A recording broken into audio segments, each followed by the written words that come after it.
The birds are so loud. We have to eliminate nature at all costs.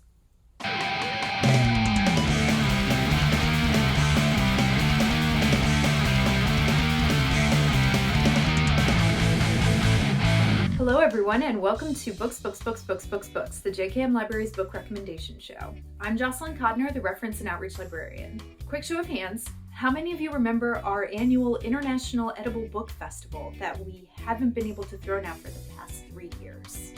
Anyone? Edible Books is an incredibly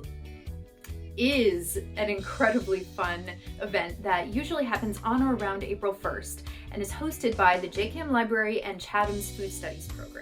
The way it works is that participants will make a food item or a beverage inspired by a book, a fictional character, the general concept of reading and the libraries. Participants would bring their items to the event, and then we all got to taste it and vote for different participants' dishes for various prizes. It was great! We did it for 8 years before COVID shut us down. We were just about to do our 9th year, and just weeks before the event, we had to go into lockdown. But we are hoping to bring it back in the future. So in honor of traditions that we miss, I'm going to focus on food and cooking related items today. First up today, we have The Sous Chef's Indigenous Kitchen by Sean Sherman and Beth Dooley.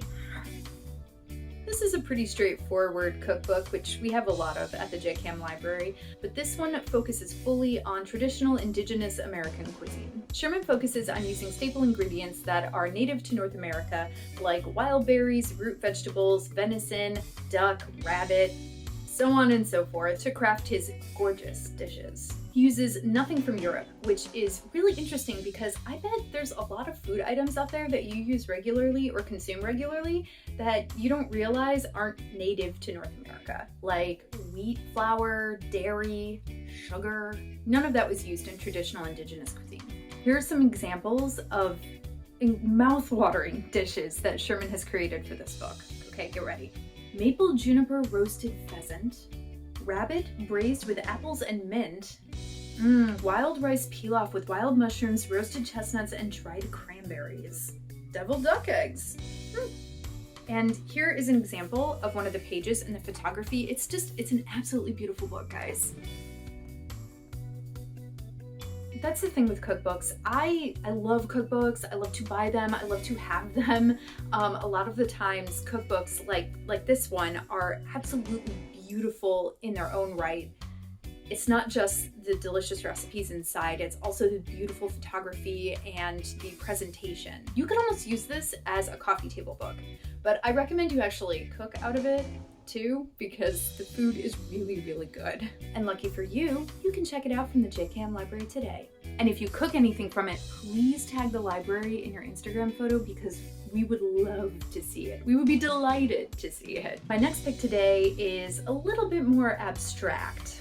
It's Something to Food About by Questlove. This is kind of more like a coffee table book, but I don't know, I feel like it might be a little bit more elevated than that. This is an absolutely gorgeous book about food, creativity, culture, and the culinary industry. Questlove interviews a bunch of noteworthy chefs and talks to them about the importance of food, the role that food has played throughout their lives, how they're creative through food and the culinary arts, and just, how all of these things are blended together. This book pairs those excellent interviews with stunning photography. Okay, ready? We've got plated food, and you can see the layout is really creative in this book. This is fun. Ooh. And so, you get these profiles of different chefs. They all kind of start like this. They have a bit of a title page and a picture of the chef. And then there's the interview, and the interview. And then we've got some beautiful photography to accompany it. It's a beautiful book. It's got a lot of great information in it, and it's just a feast for the eyes, if you will. You can check it out from the JKM Library today. My last pick today is more traditional food writing. It's Through the Kitchen Window, edited by Arlene Vosky-Avakian. This collection includes essays from prominent women from many different cultural traditions, exploring the meaning and importance of food and cooking. It's specifically from a woman's perspective too, because we do think of cooking and food as kind of like a feminine sort of domain. Sometimes it can be dismissed You know, like women chatting at the kitchen table can be labeled as gossip or frivolous, but we've seen through history how much gets done at those kitchen tables and how important the kitchen and sitting down around food actually is. There are contributions in here from Maya Angelou and Dorothy Allison, just to name a couple, and topics range from Indian to Gullah Geechee traditions. You can check it out from the JCAM library today. So, as you can see, we do have a lot of physical books having to do with cooking, food writing, recipes, etc. We also have lots of ebooks in our collection that touch on these topics, but we also have a food history primary source page on our website. This page includes links to various primary source collections, including menu collections and recipe and cookbook collections from around the country. I'll include a link to the food history primary source page in the description. And that's all for this episode of Books. We really hope that you get an opportunity to explore something new in food, whether that's going to a restaurant that you've never tried before, trying to cook a meal that's new to you, or maybe hosting a dinner party for the first time for your roommates. I know people probably don't think of food when they think of the library, but we love food at the library. The librarians are big into food and restaurants and eating food and making food, and we talk about recipes all the time.